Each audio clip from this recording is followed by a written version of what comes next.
Hi, everyone. Jane Applegath here, founder of the Epic Vision Zone, where we say it's your life, your story. Make it epic. Each show, we offer you an inspiring person or message to bring you closer to living your epic life now. Thank you for being here. You can listen to the audio version on your favorite app or watch it on YouTube, and be sure to subscribe so you never miss an episode. Andrea Bolder wrote, "Money at its very essence is energy, and all energy can be attracted or repelled." Hugh Massie is the executive chairman and founder of DNA Behavioral International, the behavior and money insights company. He recognizes that to make quantum leaps in life and thrive in a digital world, there is nothing more important than the health and wellness of your heart and brain. Hugh is often referred to as a reformed accountant, money energy pioneer, high stakes decision orchestrator, serial entrepreneur, boys without fathers mentor, award winning author, devoted father, and golfer. He is most known as a behavioral solutions architect who self empowers people globally with increased behavior and money consciousness to help them unlock exponential growth. The results: over 2 million have experienced reduced stress, greater happiness, more success, and greater long term health. Drawing on over 4,000 scientifically measured behavior and money insights and 40 years of diverse international business experience, plus building on a deep understanding of life energies, Hugh helps people develop the exponential 109 growth mindset for unleashing their money energy potential. This enables individuals to quantum leap in their business and in their life by helping them leverage their authentic identity and unlocking the congestion caused by 3 dimensions of money. Hugh has authored the following books: Mastering Your Money Energy, Financial DNA, Leadership Behavior. Thank you so much for being here, Hugh. Welcome to the Epic Vision Zone. Thank you, Jane. It's great to be with you and looking forward to an epic conversation. Likewise. I love this topic. I am fascinated by your work. So let's delve right in. Give us an idea. What inspired you to do the work that you do today?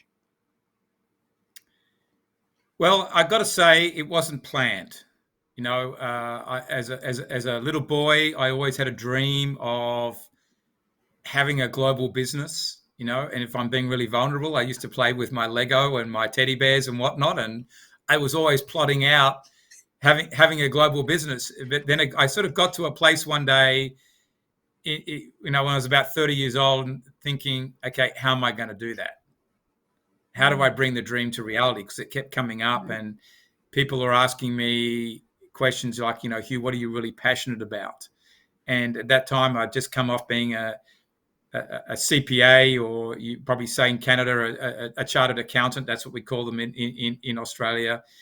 And I'd launched an entrepreneurial career, but I hadn't yet found the real thing. And I went on that self-discovery journey. And that's, that's how all of this started. And it really came from, I think, early in life, I always thought big.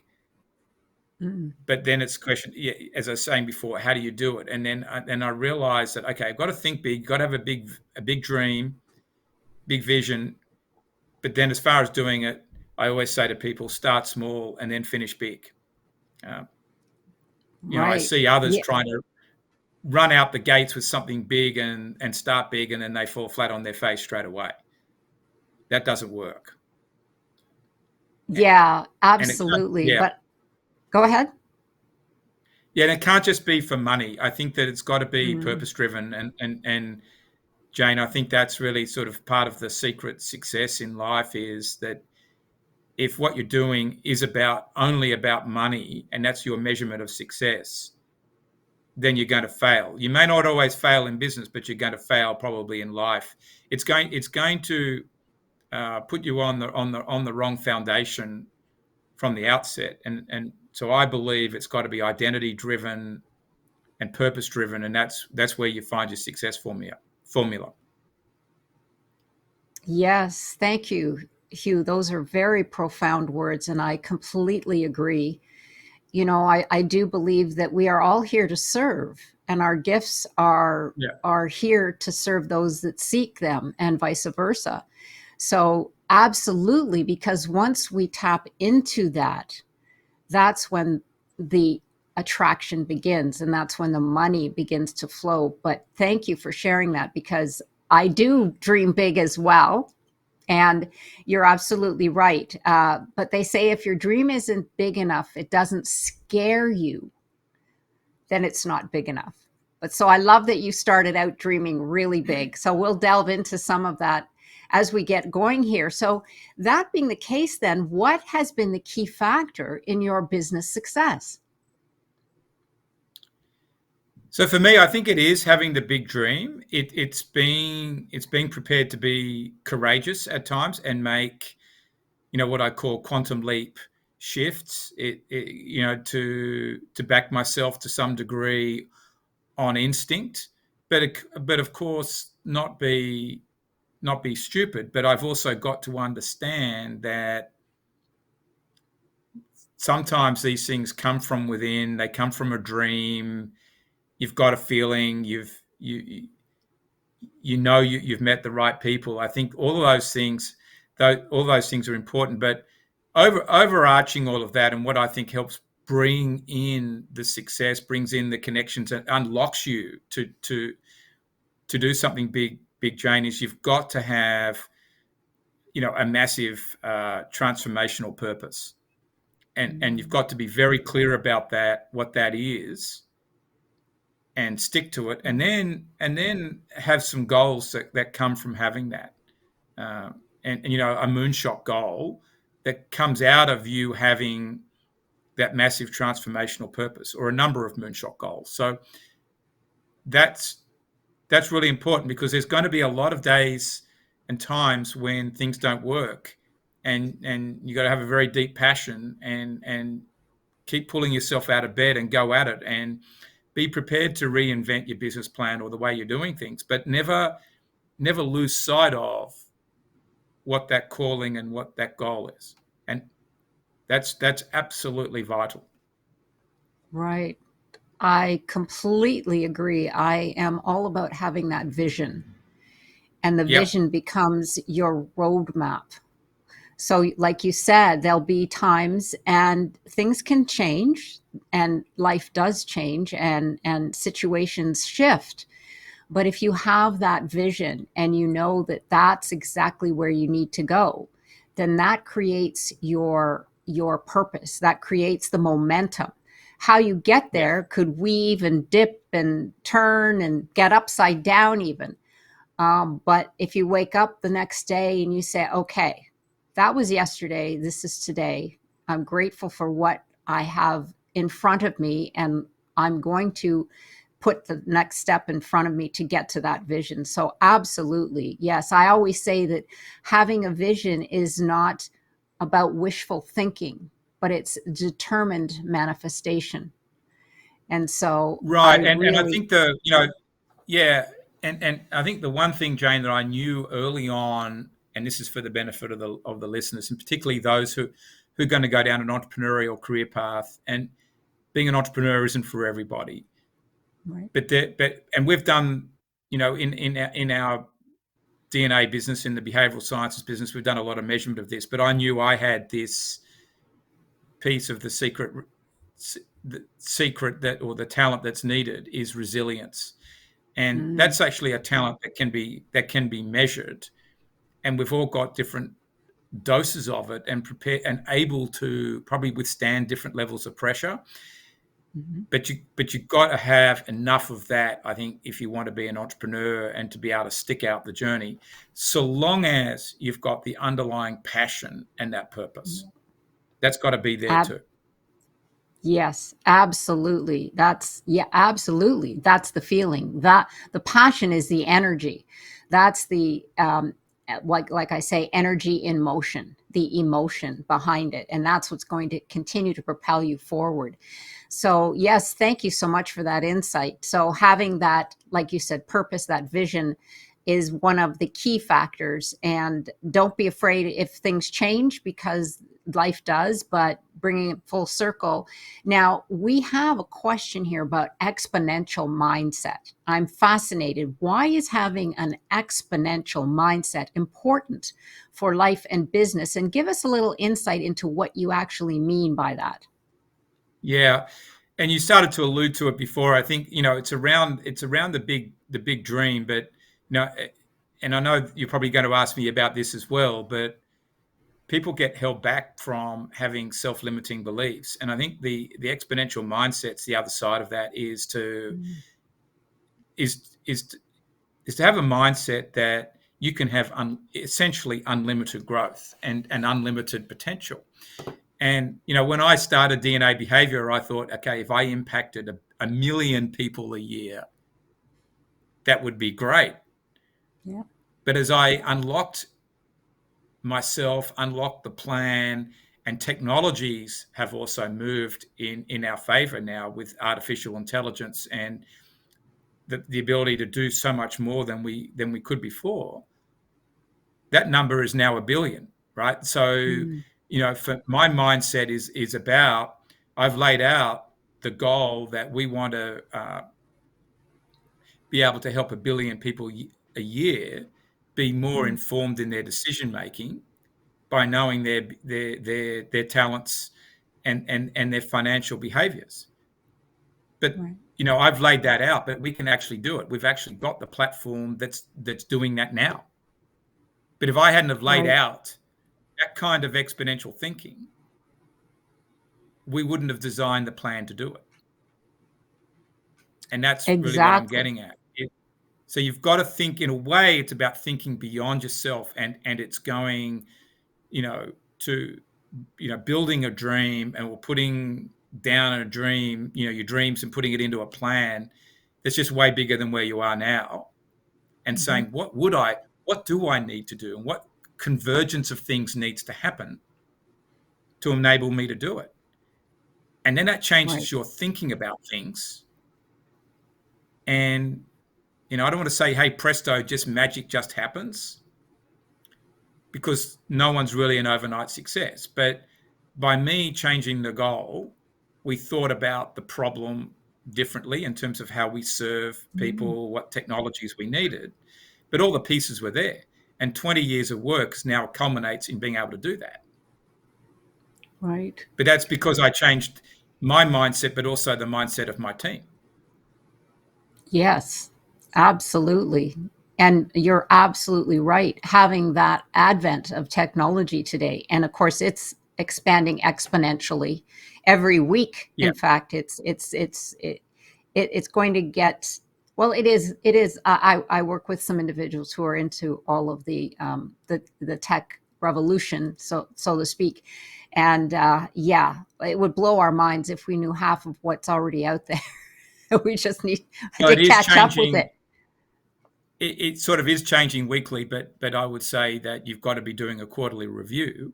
But Hmm. nothing's off the table right now. Oh. And I remember in 2001 talking to somebody in Hong Kong saying, "Watch out!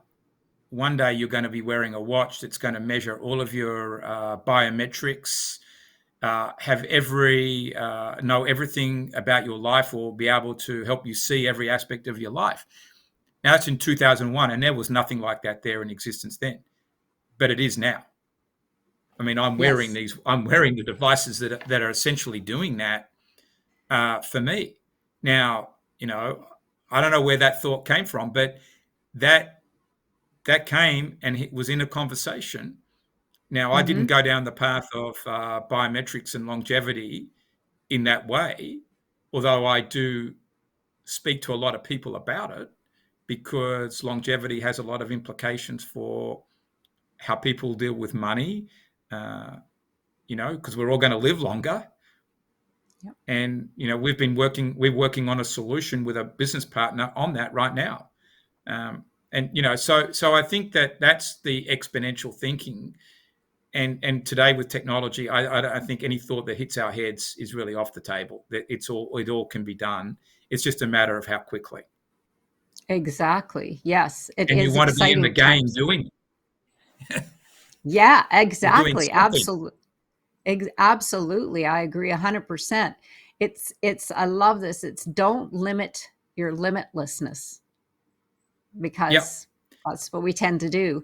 So, that being said, what is the key factor, and you may have touched on this, that holds people back in life and business? Do you think it's fear? Is it more of an emotional, a mindset? What do you feel that gets us stuck the I most? think it's absolutely fear, Mm, and it's a fear that I haven't got the capability to do something.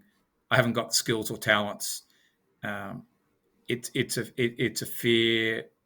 It's a fear of then comes around money as well. Have I got the money to do it? Um, am I good enough? So there's emotional mm, fears, there's skills related fears, there's probably financial fears, and they're all wrapped up together. And that's where the self limiting beliefs come from. Now, there are realities. I think in some cases there are some things that I'm not going to become a brain surgeon, right?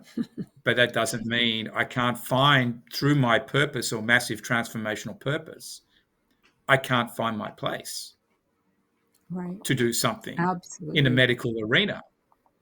My Mm, brother is a doctor, and in respiratory medicine for kids.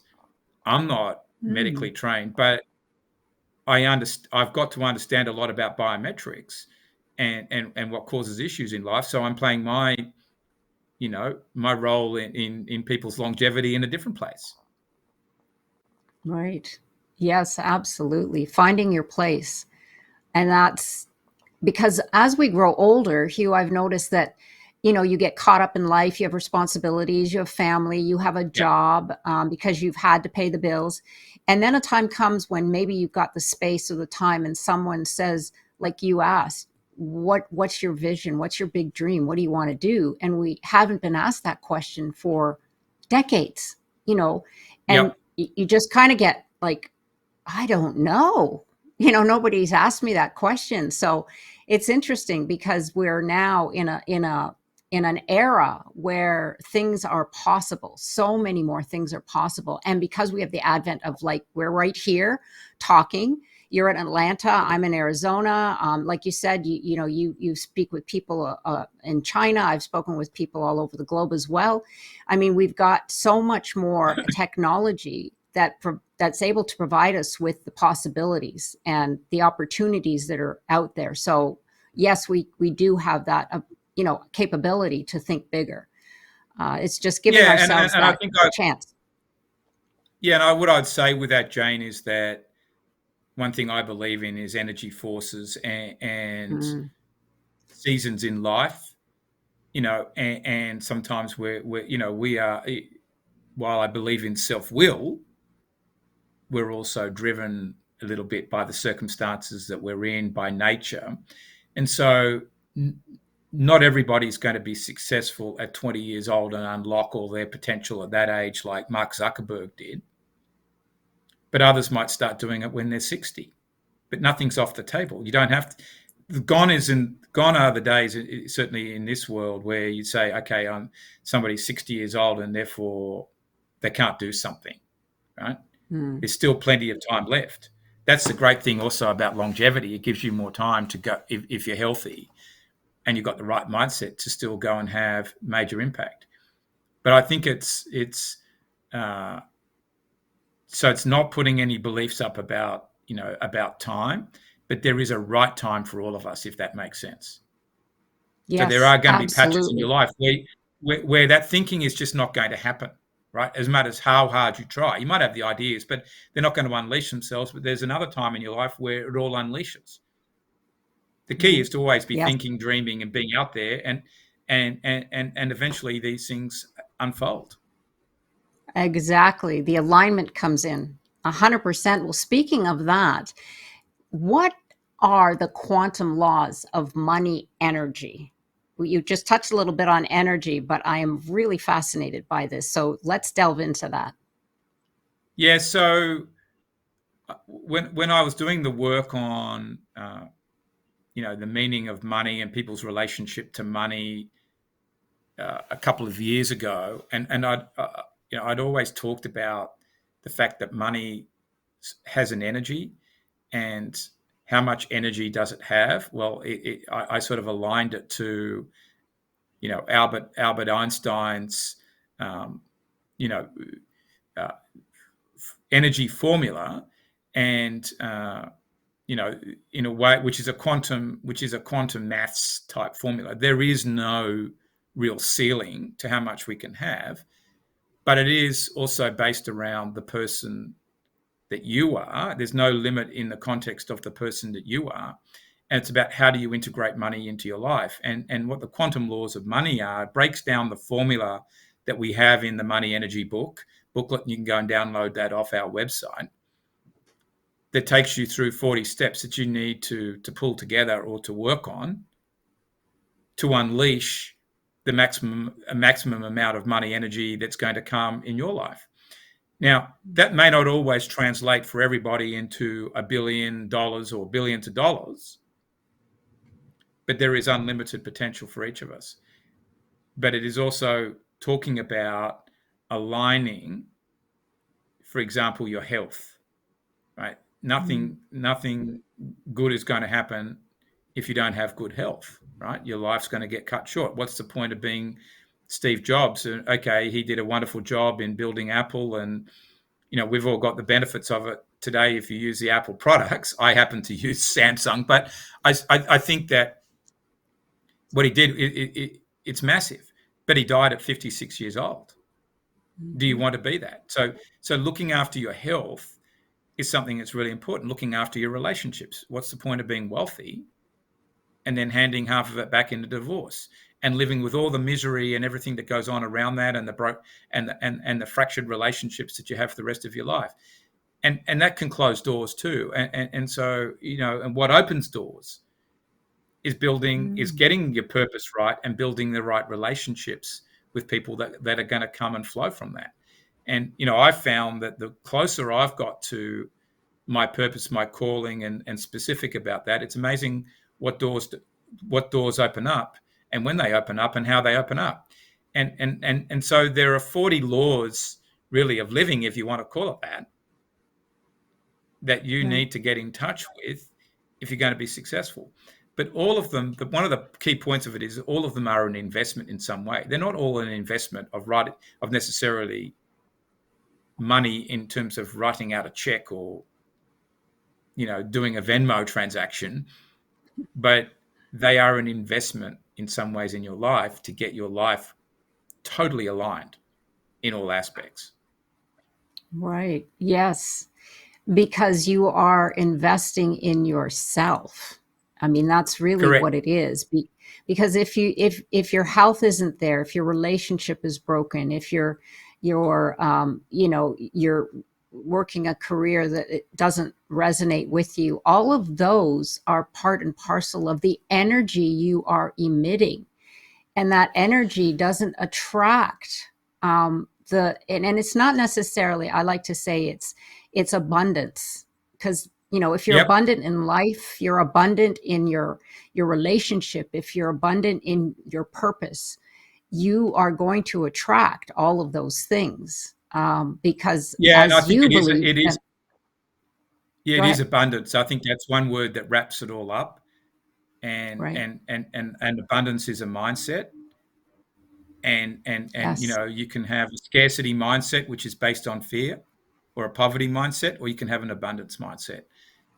And having an abundance mindset, that's important. But then it's not just saying, well, I'm abundant. It's actually doing all of the things and being Yes. completely authentic in that. And guess what? For me, that for people, that starts with getting your identity right and living that Mm. identity authentically all day long. And I think that's where a lot of people fall down in this, is that they think they're abundant, but they're actually not, because the way they handle other people, the way they manage things. Your identity is the ultimate level that you're going to hold yourself accountable to, for yourself and for the rest of the world. Yes, absolutely, who you are. And you will Correct. know when you feel abundant because you will feel it. It's a feeling of richness, Yep. of energy. I mean, it levels up your energy, which is the emotions. And so, yes, absolutely, I agree with you. Well, now we're talking about energy and how do we energize then our life and money for long-term happiness, success, and health? Is it all part and parcel of this abundance and understanding that we are? Well, I say that we are both the magnetism and the electrical signal going out to attract things to us. So, energizing your life. Is there anything more that you would like to put into what we've just spoken about? I think, Jane, you've captured it pretty well. I think that the maximum energy is going to come when you've got your identity right. I think that's really the Mm, foundational starting point, and then in a day in, day out basis, you're living that, then you're going to mm, attract things in. I think things like sleep become important, in that you get enough sleep, because that affects your energy and being able to function properly, your cognitive ability, the longevity of your life. But also, the other element of sleep is, in a way, as I always say, money doesn't sleep. Now, I used to joke about mm. that to people when I was younger. Well, invest your money, put it into the right things, and you'll sort of become the millionaire next door. Wealth will come. That is somewhat true. When in fact it is very true, but in a financial sense. But it's also the thoughts that you take to bed, because your Oh, brain, the yes. subconscious part of your brain, is always working. And if you take negative thoughts about money, or negative situational thoughts to bed, you're going to wake up with them, and Hmm. that's what's going to happen.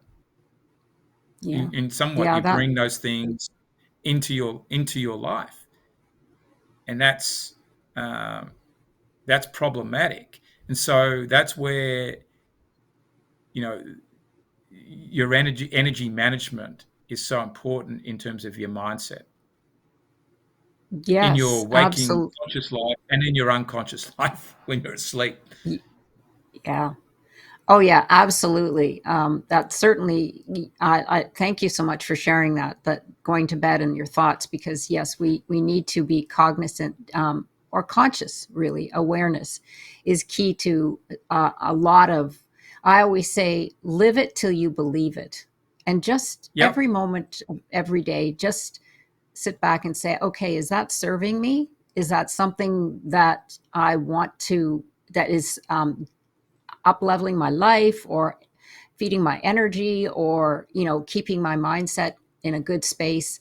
But absolutely, yes, thank you for that. So financial behavior, how does a leader's financial behavior impact the organization that they lead? Well, and this is an area that is very dear to my heart right now, and we've been doing a lot of work on this. But the CEO of a company, directly or indirectly, influences everything that happens in the company culture.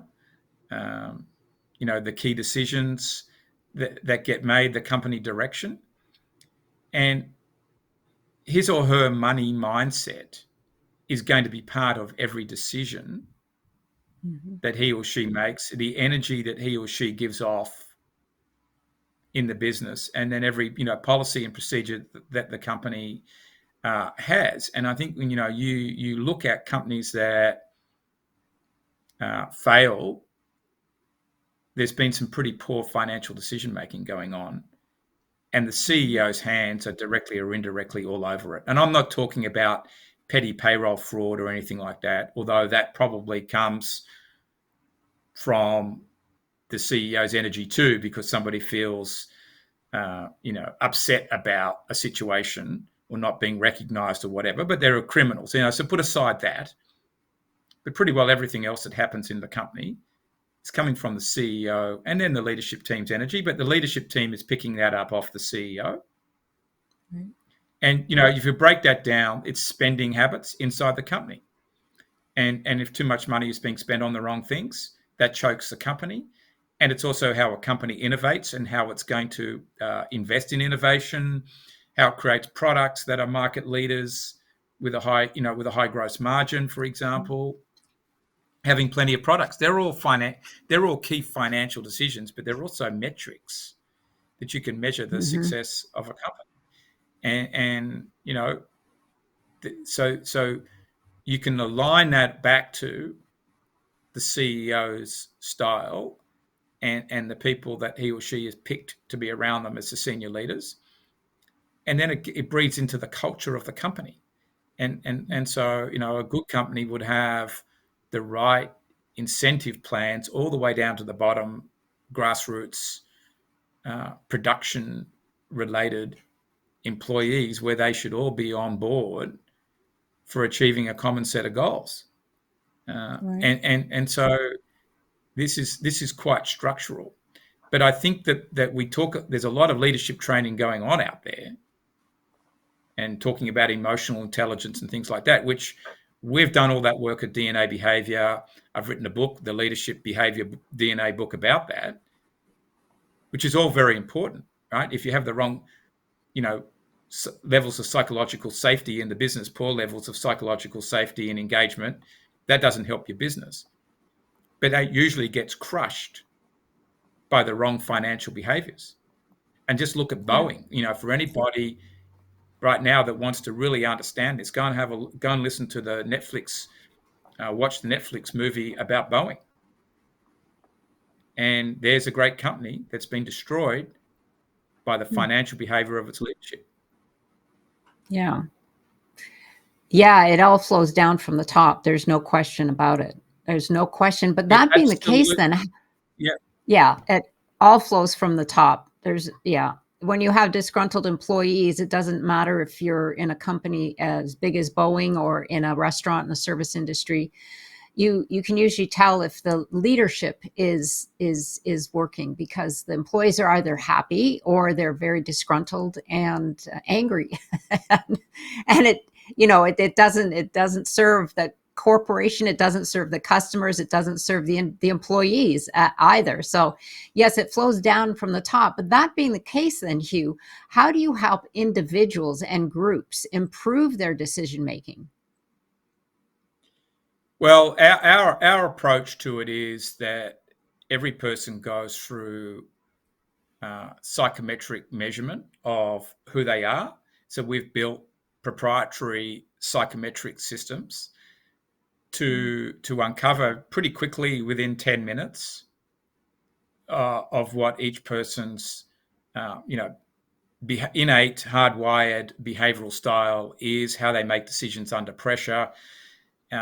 Both from we address that from a talent perspective, but we also address it from a financial behavior perspective. So that's our starting point, is getting people to understand who they are, how they are wired to make decisions, what their biases are.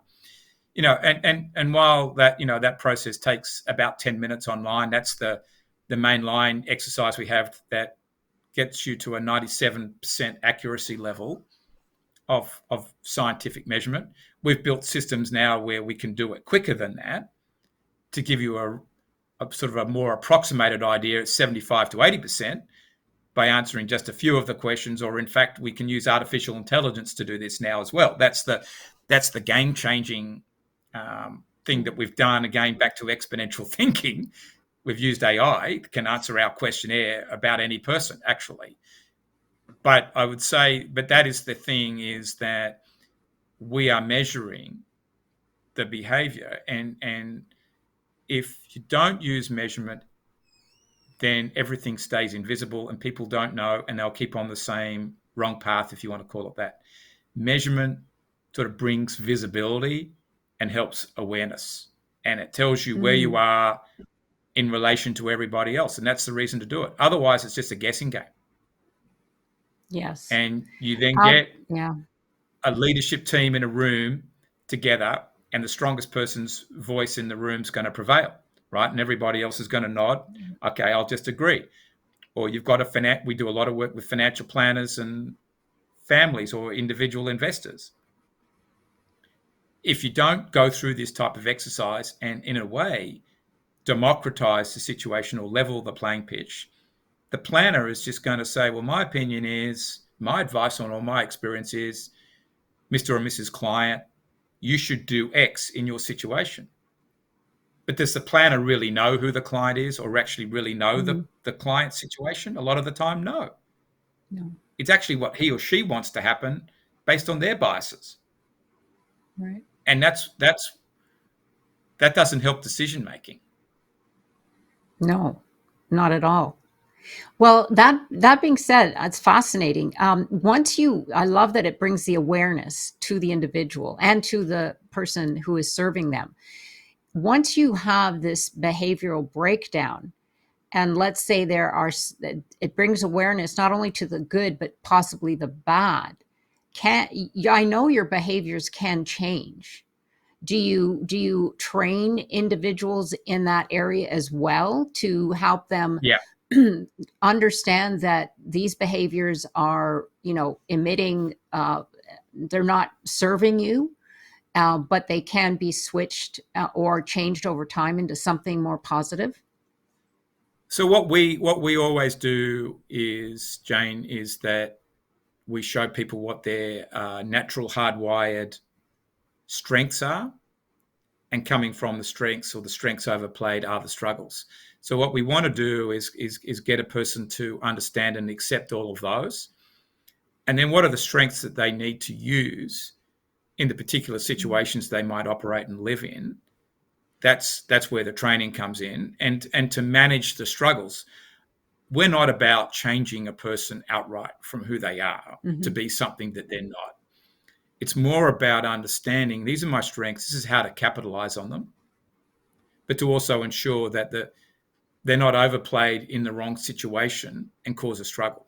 Like, so if you Right. take in a simple term example, a person might be very outgoing, they might be very communicative, so they're great at presenting. That might be a way in which they in fact earn money, but also at times loose lips sink ships, or they say things they don't mean. But we're not saying to them, don't don't not communicate, just manage your communication. Right? Take Mm, that gift and make the right. strength better, but don't allow it to blow you up in the wrong situation. Or if you're a risk taker, okay, it's great to take risks. That can advance your life forward, but you've got to be calculated to some degree with that. And if you can see how to do that and manage that, that's then the behavioral management. And that's really what the training is about. Um, so you become aware of how to use those strengths, but also um, that they don't, get you into trouble at the wrong time. You understand the impact on another person. And you want, Right. if you're in a marital relationship, for example, and we're talking, about this, is to understand why each of you are different and celebrate those differences. It's the same in a team. Yes. Yeah. Oh, very important in a team. Absolutely. And then, of course, that brings some insight to other team members as to, oh, now I understand why this person reacted that way. Or now I understand, how I can communicate better with this individual because this is where they understand more. So yes, I could see where it could be very valuable in every situation, even as an entrepreneur.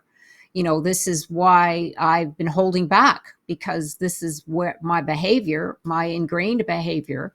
And maybe next time I'm doing that, I'm become aware of what I'm doing and just stop and say, okay, is this again serving me? So yeah, I could see that tool would be really good, Yeah, and I very think it's all helpful. about helping you. It's all about, again, if we sort of take an exponential mindset, then if you understand your behavior, then you can start to see, okay, for me or for you, this is the pathway to get there. Mm, But it's not saying that you can't get there. It's more, what's the pathway you're going to take, and who you're going to right. take that, who you're going to go on the path with. Mm.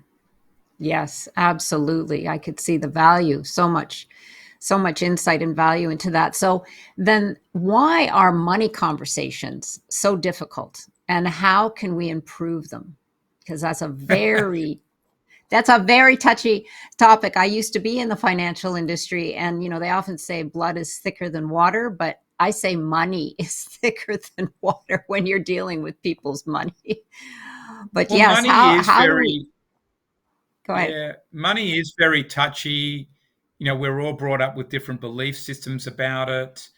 I think a lot of people feel judged by money, and even for some people that have got a lot of money, they feel like they're a prisoner to it. There's a great book written many years ago by a lady called Jessie O'Neill called, The Golden Ghetto. And she was an inheritor, and she talks about the stories of that she felt like she was in a golden ghetto. And people who don't have it feel they're a prisoner of it because they haven't got life freedom. So money brings up so many different things, emotions, and I think going back to something we talked about earlier, and this is very relevant for entrepreneurs, but also I think for executives, is people feel their success in life is defined by how much money they have. So in some ways, people don't Oh, want to talk about yes. it because they feel they're going to be looked upon as lesser than somebody else.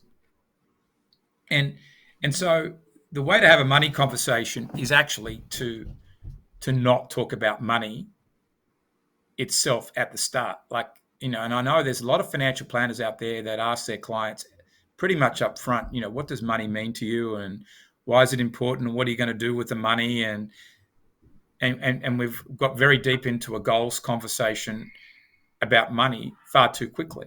Where I think if we step back and we start talking about the people in the room, the clients, as humans, and what's my purpose, what's my Mhm. dreams, what's my identity, what are my passions, and get those things sorted out. Where do I see my life journey going?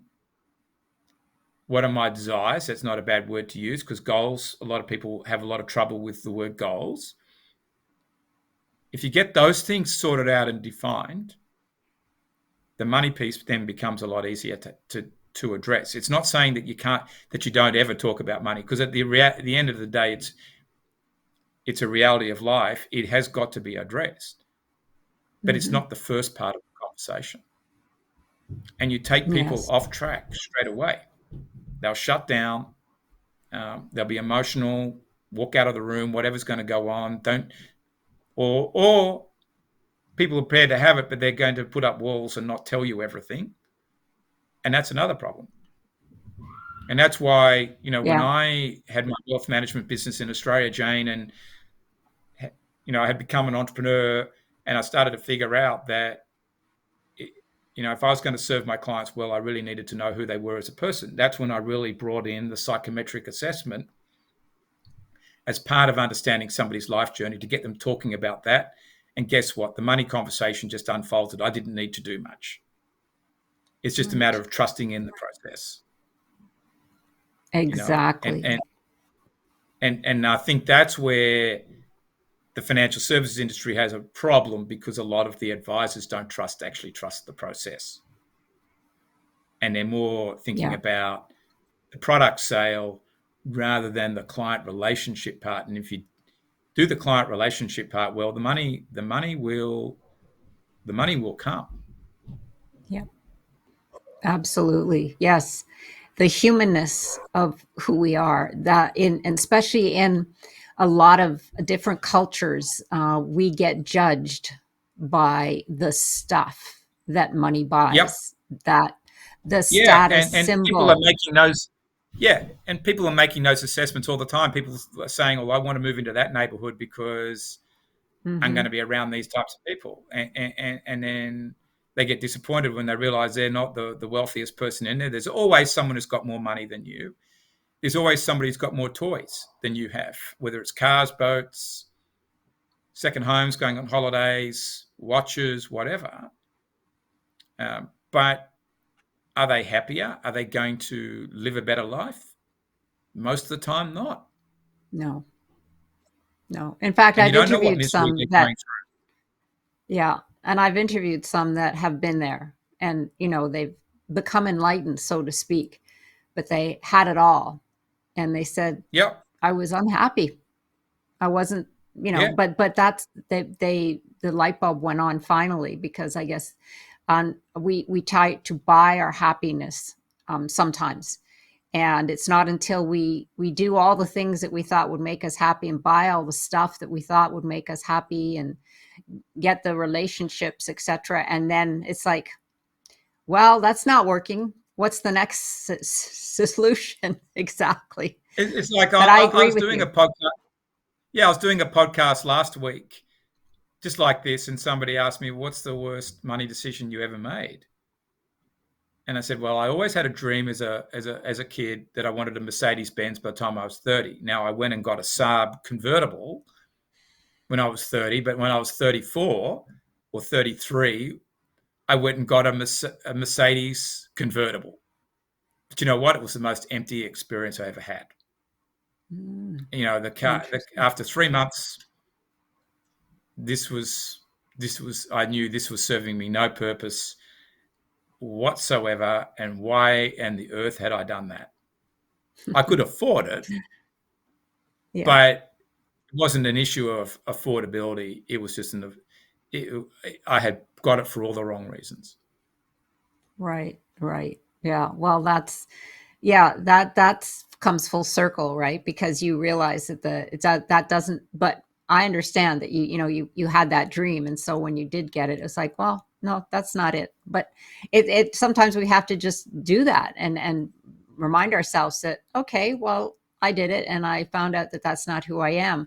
But moving on, and thank you for all that insight, Hugh. That's exactly, how you get people to trust you, is you build a relationship, and that's really what dealing with people, their finances, their what, it doesn't matter what your services you're providing, or the business or the product that you're selling. It's really about trust and building a It relationship is. with your clients, with whoever it is that you're dealing with. And so once people understand that they can trust you, that you understand them and they understand you, like you said, in your situation, the money just flows because it's something that they say, okay, I know who you are. You understand who I am. I trust that you will do what's best for me as far Yep. as your expertise is concerned. So yeah, there is such an interesting psychological bent to what you just said, and I really appreciate that.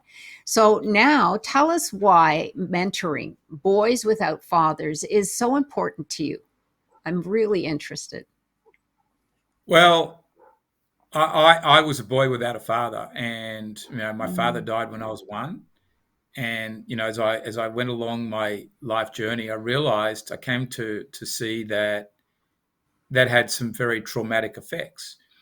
And firstly, I discovered some of them, the impacts when my mother wrote. My mother is still alive; she's 93, but she wrote a book. She's written a book about her life, and there were snippets in there where I could see, okay, this is some of the impacts. So she was aware of it, even if she didn't directly communicate them all to me.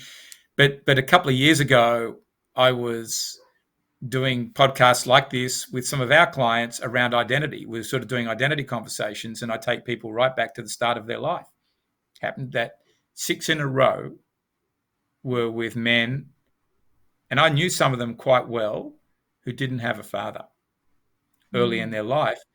And one of them had done had got a doctorate in this and had studied the impacts. And there's been some government research as well that shows what the impacts are from literacy, aggression, social backwardness, confidence, a whole range of things that manifest themselves into things that may not be so good. It's more likely to commit a crime, this type of thing, and have other troubles if you don't help these kids when they're younger. And I always knew when I switched out of accounting to more the human behavior path that I wanted to help youths get mentored, get put on the right path, if you want to call it that, from earlier in life, because I didn't have that. I Mm. did have a stepfather when I was about 18, 17. My mother remarried, and he helped me a lot with things, in terms of introducing me to opportunities perhaps I would not have had otherwise. Not that my mother didn't, she did the best that anyone could have ever done, right, in upbringing. But there's things that you just get from having a father. So I sort of look at all of that and thought, yeah, this is why I need to pursue this. And so the group of us formed the charity Boys Without Fathers. We're actively out there, training other men who did not have a father to be men of influence to help other kids, so that we can, get more people on the right track. And I think it's, at the end of the day, okay, some people have asked me, what about girls? Yep. Girls have issues when they don't have a father, like they have issues when they don't have a mother. And the same with a boy didn't have a mother, or you're an orphan. But the story that I know is around boys. And it happens to be that there are some very large societal issues for the boy without a father. And that's why I'm concentrating on that. But it by no means that the girls are ignored. And in fact, the mothers shouldn't be ignored as well, because they're part of this journey and a part of the dynamics and how we bring all that together as well. I am addressing that. Right. Yeah. Well, that's beautiful work. And I could see that it speaks to your heart. And, it's an area that you're familiar with. And like you said, you've got this group together and you can relate to the boys because you have walked in their shoes. So yes, that is fabulous. Mentoring To the children, no boys and matter to the what. men, but also to many women as well, that, are the courageous mothers that have got to bring these boys up. Yeah. Yeah, absolutely. Yeah, that's I'm sure your mom had some great stories. For sure. I know some single moms and they tell me amazing stories. Yeah, yeah. But yeah, that would be a whole nother podcast. Let's face That is it. a whole podcast in its own right. Yeah. Exactly, absolutely. So, what excites you, Hugh, about the future? Well, I think that the future, is the endless possibilities that are out there. I think for me, even though I'm in my the later part of my 50s, I've sort of put it out there. I'll live till I'm 120. There's so much more to be done, and I'm really, in a way, only just getting started. And I think with technology, there's so much now that can be done in so many Right, areas to improve the human condition, and we've all got a role to play in it, and each of us are going to do that differently, based on, who we are, our calling, our skills, capabilities, whatever. But I think that's really what excites me about the future, is that the possibilities are endless. And, right. I'll be interested to see what I say to you in a few years' time, because I just think with longevity, artificial intelligence, Mm, there's so much that's going to unlock itself. But, the core issues are still there, about putting food on the table, dealing with money itself, mental health. They're all issues that have been around a long time, from generation to generation, not been solved, but they're going to get solved. yeah. Understanding who you are. It's a Yep. journey. It is a It's a journey. journey. And we're always growing. I mean, curiosity is one of the key things to keep us alive and thriving. Like you said, I agree Yep. 100% that today you don't, in the days of your 60, where you were like, you throw in the towel and that's it. And it's like, yeah, but why do you give up on life? I mean, I never want to stop learning. I never want to stop, um, you know, interviewing individuals with some fabulous information. I am so curious about everything. If I didn't have that, I that's when you just start to die. I think you just start to, there's nothing to wake up for, there's nothing to learn, there's nothing to excite you. Curiosity is something that we, Yeah. as humans, it's a core of developing our ability to learn and to gather knowledge and to become wise. And the and wisdom that's often comes with age.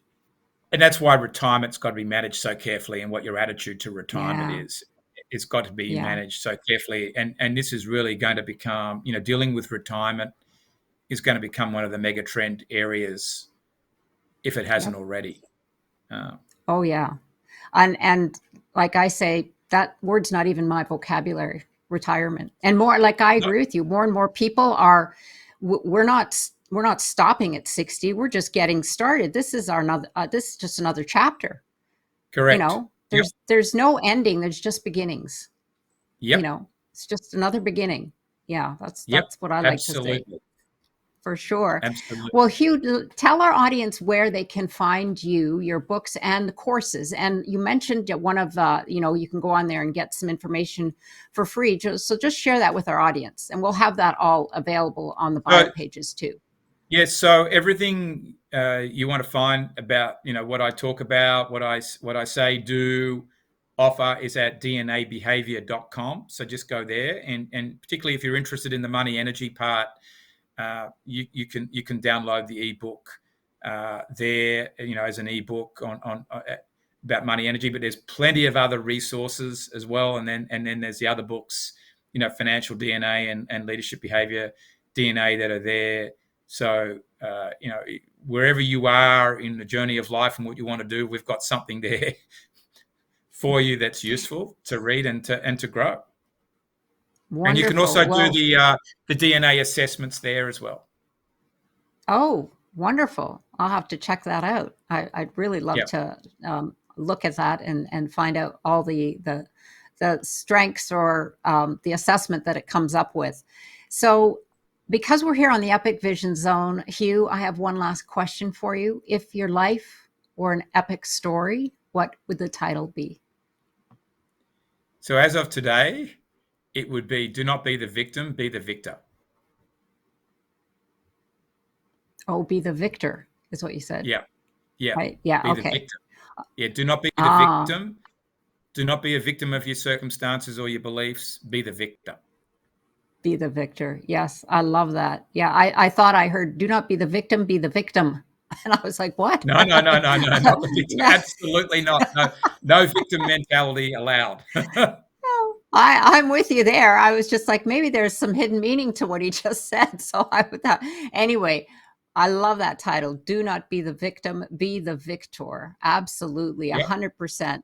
Well, once again, thank you, Hugh, for joining us here today. And for information and to connect with you, you can go to the Epic Vision Zone bio pages where you will find all of his social media and direct contact information. And be sure to follow me on Instagram at Jane Applegath. And don't forget to connect with me at janeapplegath.com, where you can access your free downloads, Creative Power, and Vision Play Sheet. Sending you so much love and gratitude. This is the Epic Vision Zone, transforming your dreams into epic success.